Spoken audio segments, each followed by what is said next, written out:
Bonjour à tous et bienvenue sur le plateau de Bonjour chez vous. Aujourd'hui, notre thème du jour est « Sors des sentiers battus pour annoncer l'Évangile ». Bonjour à tous et à toutes. Bonjour. Bonjour. Bonjour Evelyne. Bon vendredi, vous avez passé une belle semaine? Oui, Superbe. excellente. Génial, génial. Aujourd'hui, on va voir que on peut penser que certains endroits sont plus propices à recevoir l'Évangile, alors que d'autres, on se dit non là, impossible, ça vaut même pas la peine d'aller témoigner, ou si j'y vais, je vais me faire tuer carrément. Dans certains cas, ça peut être possible, mais on va voir qu'on peut sortir vraiment de nos idées classiques, de nos pensées classiques. Quand le Saint-Esprit nous pousse à aller dans un endroit, c'est qu'il a prévu quelque chose spécifiquement pour cet endroit.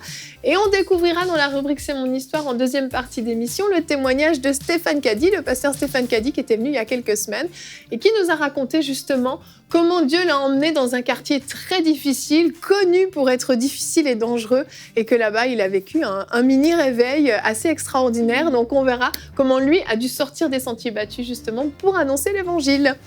Et donc Omer, on va commencer cette émission tout de suite avec toi dans la pensée du jour.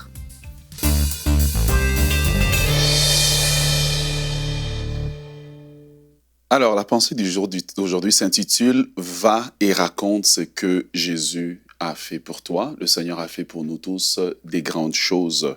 Luc chapitre 8, le verset 39, Jésus dit au démoniaque qu'il avait délivré, il dit « Retourne dans ta maison et raconte tout ce que Dieu t'a fait ». La Bible dit qu'il s'en alla et publia par toute la ville tout ce que Jésus avait fait pour lui.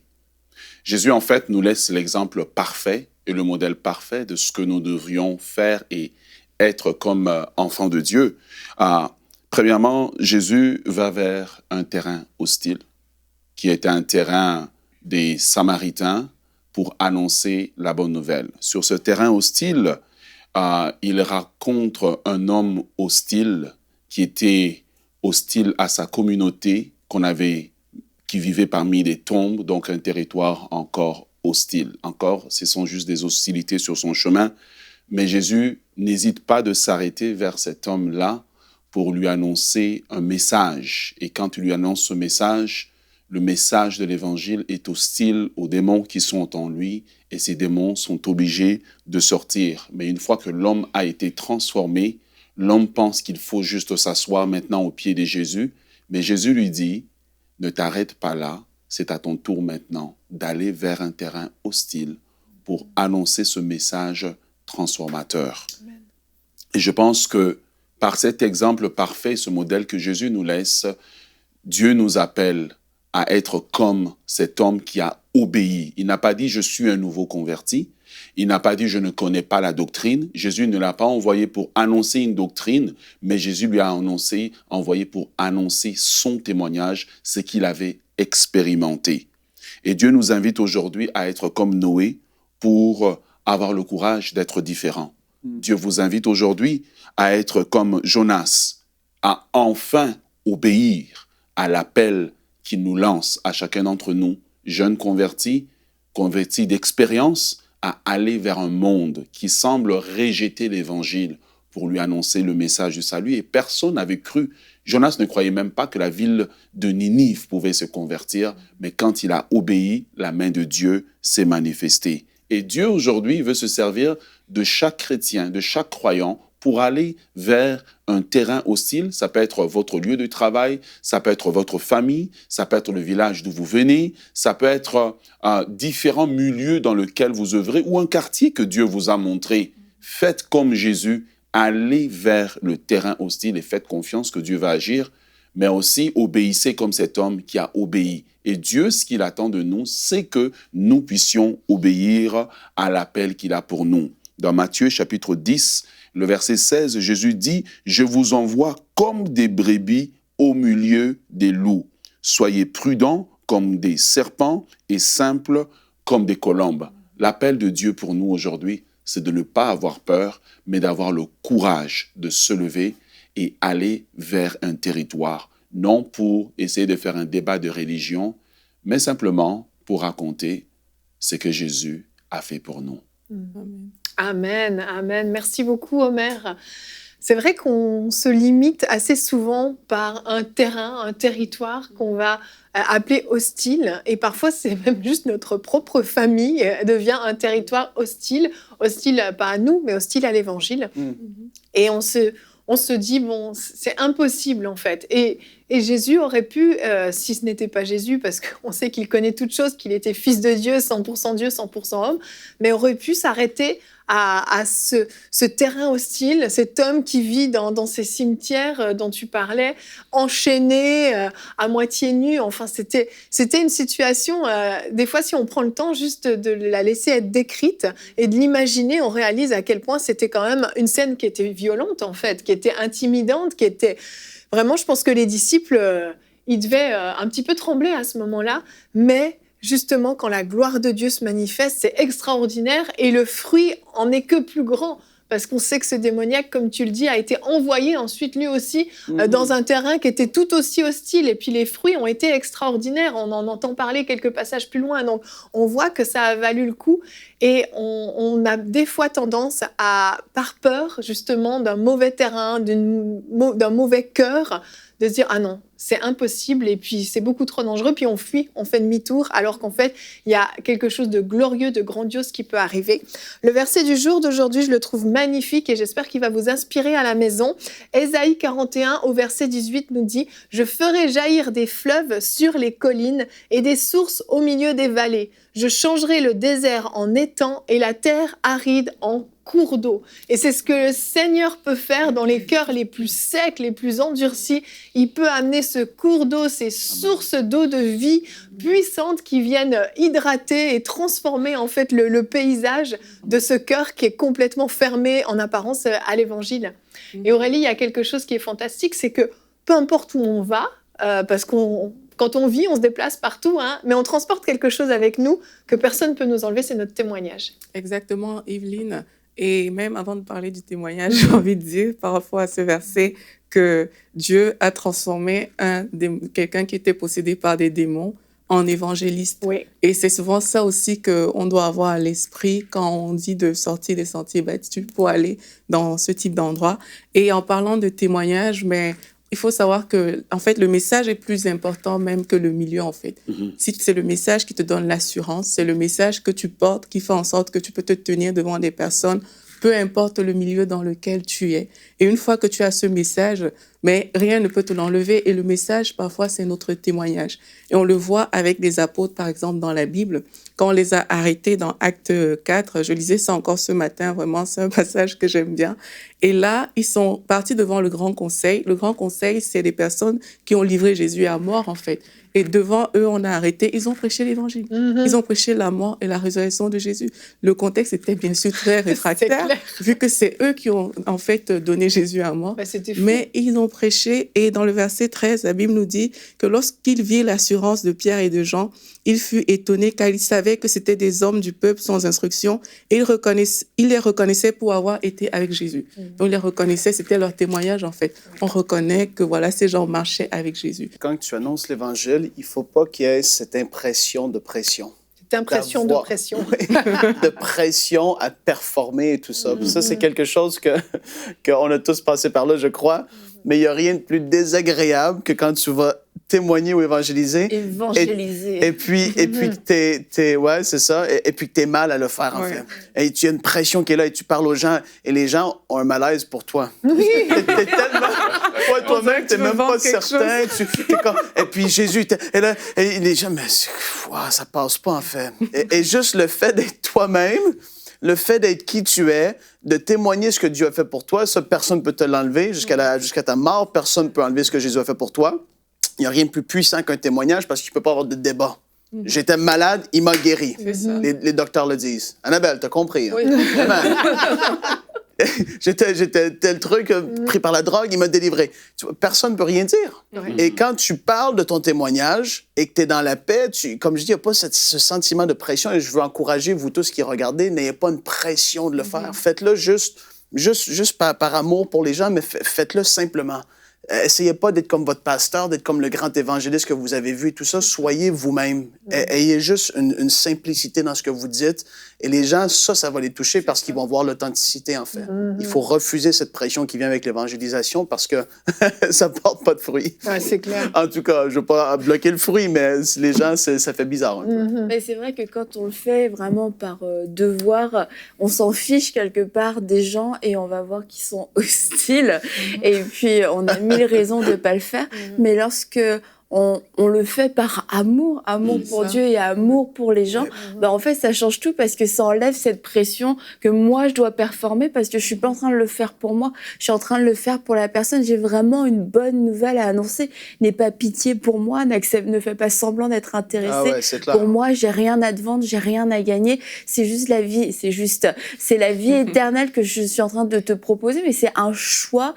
Et lorsqu'on le fait et parce qu'on aime les gens, la pression s'en va, mais à la fois le courage vient. C'est ça qui est paradoxal, c'est que quand on ne le fait pas par devoir religieux, mais qu'on le fait par amour, finalement, on va aller dans les milieux les plus hostiles, vers les personnes les plus hostiles, celles qui nous intimidaient avant parce que on n'est pas en train de devoir remplir un formulaire. J'ai évangélisé tant de personnes. C'est comme j'ai vu cette personne, mon cœur a été ému de compassion et je n'ai pas pu me taire. Et même, Annabelle, le cœur parle au cœur, alors que la tête parle à la tête. Quand on va vers les gens avec le cœur, mais on rencontre leur cœur, en fait. Mais quand on va avec nos calculs, les têtes, on va rencontrer leur intelligence aussi, et là, il y aura des débats. Comment on fait pour vaincre cette intimidation qui vient parfois directement de l'ennemi, en fait ? En fait, lorsqu'on regarde les évangiles, par deux fois, les personnes qui ont eu un grand impact, c'est les gens qui avaient un mauvais passé. Et souvent, on est intimidé parce que la communauté, souvent vers laquelle on va aller, connaît notre passé. Ouais. C'est le cas de ce démoniaque qui était très hostile à sa communauté, au point où on l'avait aliéné dans les cimetières. Voilà, il vit avec les morts tous les jours. Voilà. Et puis, c'est le cas aussi de la femme samaritaine. Oui. Mais la femme samaritaine a gagné tout un village. Et Dieu, en fait, j'aimerais dire à quelqu'un que Dieu peut se servir de votre passé brisé comme une arme entre ses mains pour gagner les gens. Parce que quand les gens voient votre transformation, vous fixez les yeux sur le côté négatif de votre passé. En réalité, pour vaincre l'intimidation, vous devez regarder que vous êtes une nouvelle créature, selon 2 Corinthiens 5, 17, que toutes choses sont devenues nouvelles, que Jésus vous a transformé. Et votre angle devrait être de présenter aux gens comment vous étiez avant et ce que vous êtes devenu aujourd'hui. La deuxième des choses, c'est comprendre Romains 1,16 où Paul dit « Car je n'ai pas honte de l'évangile ». Pourquoi ? Parce que c'est une puissance. En vous, il y a la puissance. C'est que quand vous êtes en train d'annoncer l'évangile, Dieu prend votre témoignage, votre vécu avec lui, et il met sa puissance dessus, il met sa main, et donc c'est Dieu qui convainc. C'est pour cela que je ne suis pas intimidé, parce que ce n'est plus moi, mais c'est Christ au travers de moi qui fait le travail, c'est le Saint-Esprit qui amène la conviction dans le cœur des gens. Amen, amen. C'est glorieux, hein. C'est glorieux quand Dieu fait des choses comme ça. Il y a plus de limites, en fait, il y a plus de barrières, et puis en fait, on contemple en fait ce que Dieu est en train de faire dans les cœurs. Et quand ça fonctionne une fois, parce que parfois c'est au début que c'est trop difficile, mais quand ça marche une fois, c'est difficile qu'on s'arrête après. Après, on est zélé. Il faut aller, il faut foncer. Amen, amen. On va découvrir justement comment le pasteur Stéphane Caddy a commencé une fois dans un milieu très très hostile auquel il n'aurait jamais pensé à avoir un quelconque fruit. Et puis on va voir justement qu'il a eu du mal à s'arrêter, lui. On découvre ça dans la rubrique « C'est mon histoire ».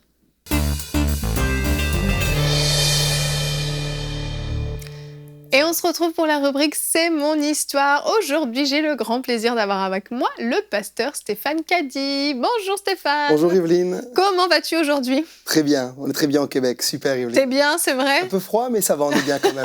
Je le rappelle, pour tous ceux qui ne te connaîtraient peut-être pas, ce dont je doute, mais tu es pasteur à l'église de la Riviera à Beau-Soleil, dans le sud de la France, Côte d'Azur. Actuellement, la mer, c'est les montagnes. 15 degrés, tu me 15 disais, degrés à peu près. Oh, c'est dur, c'est dur. Ouais, quand on arrive ici, c'est vraiment un décalage en tout cas. Effectivement. Et aujourd'hui, donc, tu viens nous raconter une histoire que tu as vécue, une histoire Oui, assez extraordinaire tout à fait. dans un quartier très difficile où Dieu s'est vraiment glorifié. C'est un quartier où ton papa avait porté beaucoup de fruits avant même ta naissance. Tout à fait, c'est le quartier de l'Ariane à Nice, pour ceux qui connaissent la région niçoise. Mon père a été pasteur dans ce quartier pendant plusieurs années, je crois que c'était 2-3 ans.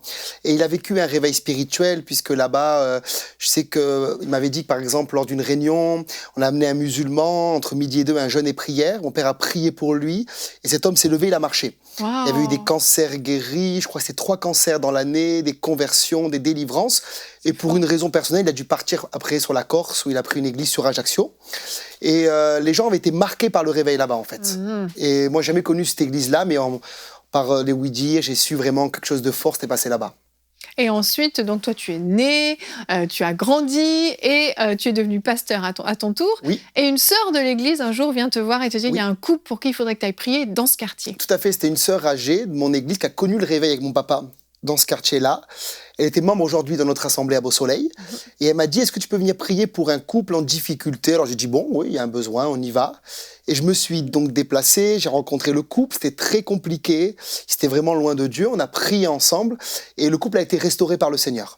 C'est fort, Donc ils ça. ont été tous les deux restaurés. C'était un couple de gitans quand De même. gitans. Est-ce que tu peux expliquer pour ceux qui connaissent pas forcément les gitans comment ça fonctionne? Alors c'est très compliqué. Sans rentrer dans les Il y a détails, mais plusieurs types de gitans. Eux, c'était des gitans espagnols. Il y a les gitans catalans, il y a les Roms, il y a les Romanichels, il y a les Yéniches. Eux, ils étaient espagnols. Ok. Donc du coup, ils avaient leur tradition, leur manière de vivre, etc.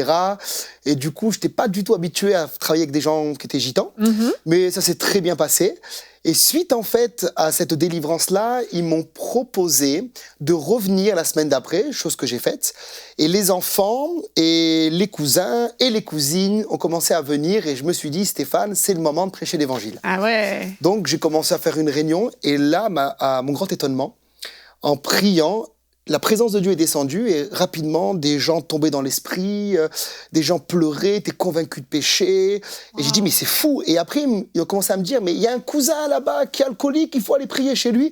Je dis, ben, on est dans le quartier, on y va. Ah ouais, t'étais parti, toi, là. Ben, je me suis dit, bon, des fois, on fait des réunions, il n'y a pas forcément foule d'inconvertis qui viennent. Là, il n'y a que des foules, donc on y va. Ah, c'est sûr. Et je tape dans une famille, je rentre et rebelote, les cousins arrivent, des drogués, des familles inconverties. Réunion. Et ce qui est extraordinaire, c'était pour moi le sceau et le cachet de Dieu à chaque fois, avec des chants a cappella, des messages improvisés. Wow. La présence de Dieu descendait, des guérisons, des délivrances, des baptêmes de l'esprit, des repentances, des gens qui tombent dans l'esprit. Magnifique. Et en fait, je ne savais pas du tout, mais je démarrais quelque chose qui allait durer tous les mercredis pendant 2 ans. Waouh, donc au départ, tu vas voir une famille qui est en difficulté, tu te dis je vais là-bas déjà juste pour ça, déjà que c'est Tout un à quartier difficile. C'est Ouais, déjà j'aurais pas été naturellement un me promener peu- là-bas. Effectivement. Et donc cette famille vit ça, et comme on sait, les gitans vivent beaucoup en communauté, hein, Tout à fait. donc toute la famille est rameutée, etc. Et il y a le début d'un réveil en fait Début qui se d'un passe, réveil. si je comprends bien. Un réveil qui va durer 2 ans, où je pouvais me retrouver à prêcher 4 ou 5 fois chaque mercredi pendant 2 années, C'est fort. dans des familles complètement différentes, créer même des groupes de maisons, prêcher dans les parcs, prêcher sur les trottoirs. Et je me rappelle par exemple qu'il y avait une famille en particulier d'un homme qui s'appelle Lélé Malia, où cet homme il sniffait l'héroïne, alcoolique. Mon père avait prié pour lui lors d'une réunion, il avait été instantanément guéri. Il est baptisé, il est toujours chrétien, son épouse est baptisée, etc. Et en sortant de chez lui, les jeunes qui n'osaient pas, à cause de la drogue, monter dans la maison, dans la réunion qu'on faisait, la réunion de maison, attendaient la prière sur le trottoir. Et du coup, je me retrouvais à prier pour des queues sur le trottoir. Et je me rappelle la police passait en voiture, regarder ce qui se passait. Et des enfants commençaient à venir. Et ce qui était extraordinaire, c'était les enfants qui me disaient « Pasteur, depuis que tu viens, le soir, je rêve de Jésus. Oh, wow. Jésus m'apparaît dans des rêves, on a eu une vision du Seigneur. » Et les enfants, dès qu'on les touchait, c'était comme quelque chose de très particulier. Tous tombaient dans l'esprit. Et ils restaient sur les trottoirs. Moi, je ne sais pas quoi faire. Je regardais les enfants. Je dis, mais qu'est-ce qui se passe maintenant? Qu'est-ce que je fais, Seigneur? C'est fou. Et le Seigneur me disait, ben, lâche tout et laisse-moi faire. Et la police passait, regardait les enfants, puis après ils se relevaient, puis on partait dans une autre maison. Et ça pouvait durer de 13h ou de midi à 20h. Et j'engage avec moi plusieurs membres de l'église pour les former, les équiper. On commençait par un grand repas chez la sœur en question qui m'a fait venir dans le quartier. Oui, On priait et on partait en mission ensemble. c'est Et extraordinaire. j'ai même pu voir et lever des gens dans la prédication dans ces réunions-là. en disant à un frère, c'est toi qui prêches tout à l'heure. Et le frère commençait à prêcher, ou prenait sa guitare, on introduisait, et de maison en maison, c'était vraiment la gloire de Dieu. Sous l'inspiration, il n'y avait rien qui était calculé, qui était préparé. Absolument rien. C'était Saint-Esprit, on va voir ce que tu vas faire. C'est exactement ça. Et puis rapidement, donc, on a eu des baptêmes. Oui. C'est-à-dire qu'on a eu 7 baptêmes, donc les premiers baptêmes, on a eu d'autres après, mais les 7 premiers baptêmes étaient très marquants. C'était une famille très très dure de gitans corses.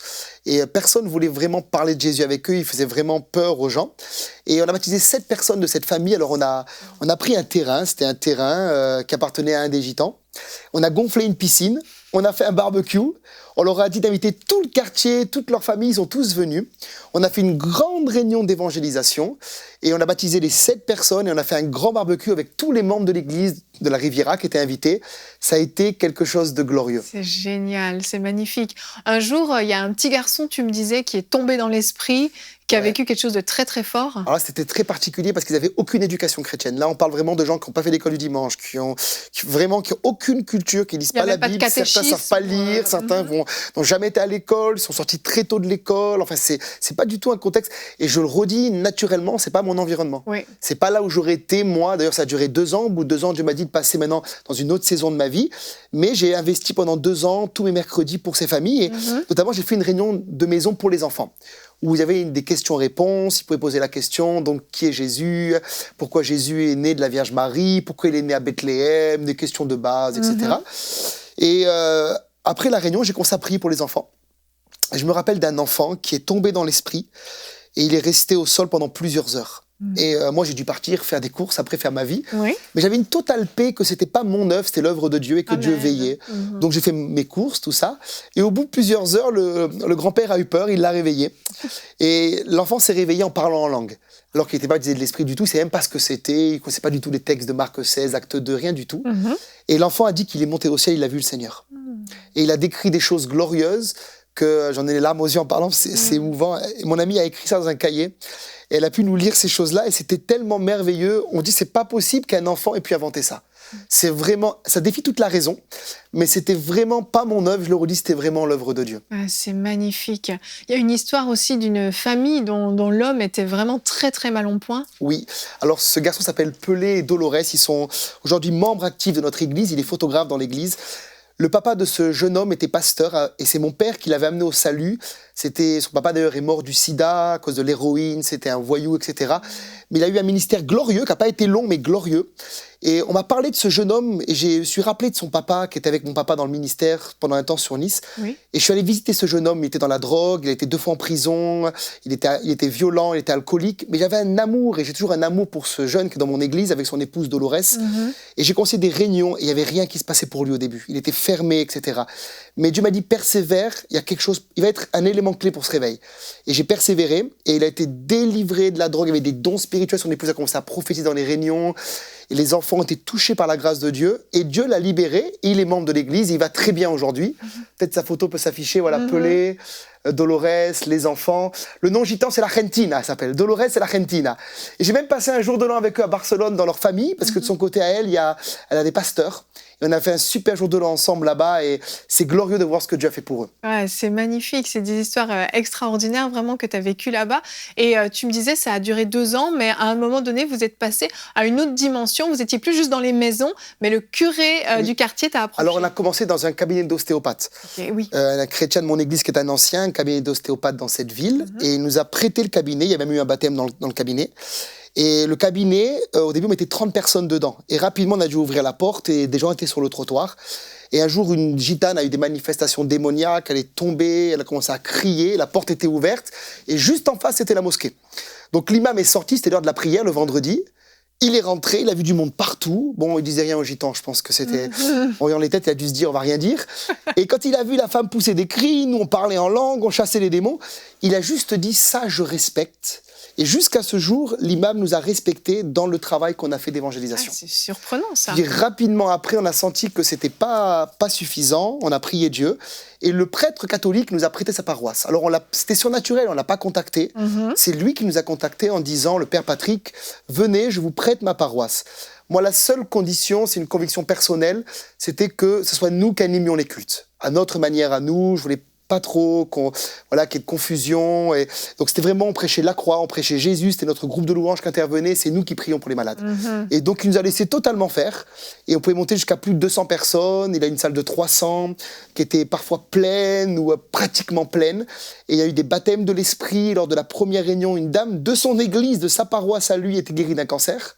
Elle a pu témoigner, et jusqu'à ce jour, il nous prête cette salle. Quand mon père a besoin de faire une réunion là-bas, il l'appelle, et puis il nous laisse la salle, et c'était extraordinaire, des réunions de réveil là-bas. Waouh! Et est-ce que justement, il y a des groupes d'églises, des groupes d'évangélisation qui ont peut-être peur d'aller dans certains quartiers? Est-ce que tu pourrais leur donner une petite recommandation par rapport à ça? Oui, ce que j'aimerais dire, c'est qu'il y a du fruit tangible encore aujourd'hui. Ça n'a pas juste été des réunions émotionnelles, oui. Mais on a baptisé des gens. Alors certains, c'est la parabole des 4 terrains, ont été touchés puis sont repartis. Je suis vraiment honnête, parce que toucher des gens, c'est une chose, en faire des disciples, c'est autre chose. Effectivement. Mais certains sont membres dans notre Église, aujourd'hui prophétisent, vivent la vie de l'Esprit, et sont leurs enfants et leurs neveux, leurs nièces qu'on baptise aujourd'hui. D'ailleurs, on peut mettre la photo. C'était la photo de dimanche dernier. Voilà, j'ai pris avec certains membres de notre assemblée. Et ceux qui passaient, leur je dis, venez, t'es de l'Ariane, viens sur l'estrade. Et on a fait une grande photo, il y a une deuxième photo aussi. Et voilà, certains sont toujours là, ils louent le Seigneur. Et c'était quelque chose vraiment d'improbable. D'ailleurs, une fois, j'étais dans une école aussi, j'ai amené une enfant handicapée à l'école, et avec une des chrétiennes. Et la directrice, en sachant que c'était nous qui faisions les réunions dans le quartier, m'a fait rentrer et m'a permis de prier pour le personnel de cette école. En me disant, mais c'est vous qui faites ce travail parmi les enfants, parmi les jeunes. Et on a eu des contacts extraordinaires dans ce quartier avec des gens qui étaient vraiment improbables. Waouh, c'est merveilleux.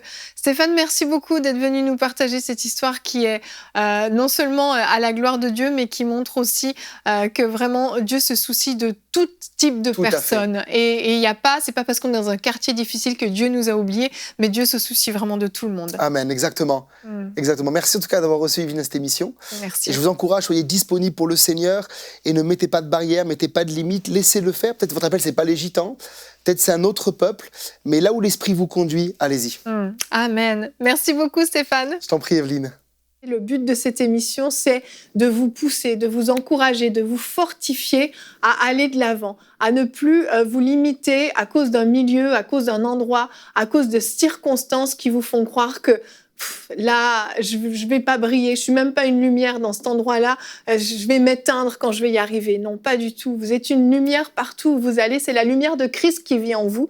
Vous avez en vous tout ce qu'il faut pour pouvoir porter du fruit, peu importe là où vous allez. Vous êtes un messager de Christ dans tous les endroits où vous vous déplacez. Vous transportez l'amour de Christ, vous transportez la puissance de Christ avec vous, et vous transportez cette bonne nouvelle de l'Évangile, une nouvelle que certains n'entendront peut-être jamais parler si vous n'ouvrez pas votre bouche. Osez aller dans des endroits complètement fous. Osez prendre des risques, mais sous l'impulsion du Saint-Esprit, bien sûr. On ne parle pas de faire des choses folles, je précise, parce que ce n'est pas le but, mais sous l'impulsion du Saint-Esprit. Quand vous avez quelque chose à cœur, allez parler à une personne que vous voyez dans le métro, que vous voyez dans la rue, que vous voyez dans un magasin, qui paraît tellement abîmé par la vie que vous dites « mais non, ça ne l'intéressera pas ». Si, ça va l'intéresser, parce que vous transportez avec vous la puissance de l'Évangile. Merci à tous de nous avoir suivis. On se retrouve la semaine prochaine pour de nouvelles émissions de Bonjour chez vous. Passez un merveilleux week-end.